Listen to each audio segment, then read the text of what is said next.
Well, the Centrifuge Brain Project started in the 70s. Dr. Brenswick at the University of the State of New York was involved in a research on the effects of kindergarten rides on the learning curve of 4-year-old children. We developed the idea of building a larger, stronger device to examine the effects also on adults. The first tests were a disaster. It reached 6 Gs and it broke apart. We lost our academic standing. And then we had an idea. Matt's brother-in-law was on the board of a company that designed and manufactured amusement park rides. They had all the resources for us to continue our experiments.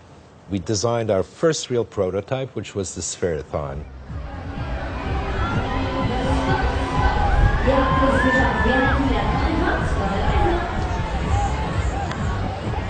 When the rotation starts, the seats are lifted slowly by the centrifugal force, causing the people to float upside down. The difficulty was stopping the rotation without people coming crashing down in the upper levels. We established an independent company funded by amusement park visitors. Well, the more people that came around to the amusement park, the more funding we had. The second machine was named the Wedding Cake because of the 4 platforms set on top of each other.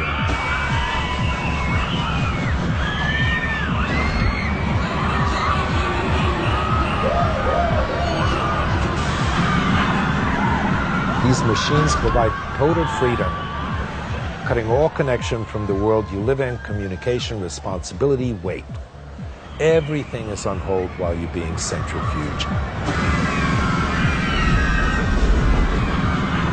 Some of the test results that year were a little too extreme to be published, so for the next phase we shifted our attention to height instead of acceleration.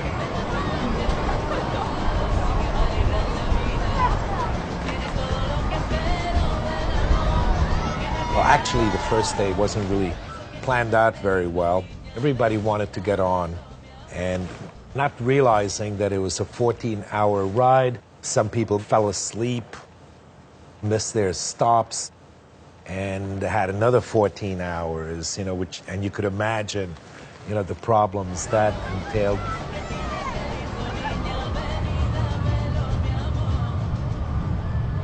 Well, after the experience of the high-altitude conveyance, we found that people needed something to do in there. And we introduced an interactive option. Each cabin was equipped with a button. This way they felt they had a little bit of control over the ride itself.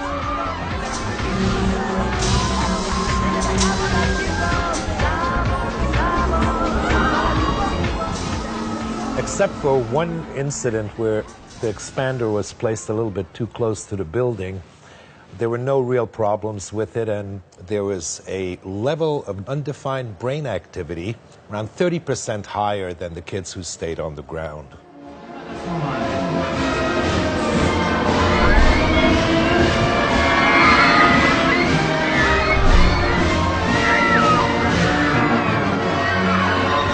This contraption is the dandelion. It was designed to simulate the prenatal experience. For example, when a mother is walking, the baby would kind of move around.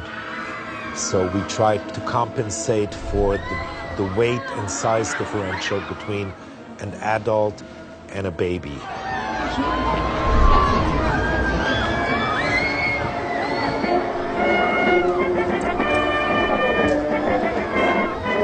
The concept behind this one was that the subject had no idea which track it was going to take. Unpredictability was an important aspect of our work.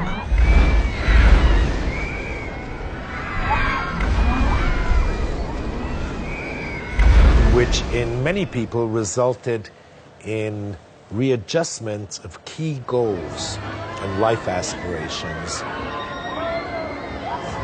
We're using only 10,000 horsepower now, but I'm convinced Once we reach 20,000, we're going to be free of all boundaries permanently, and it will be very stable.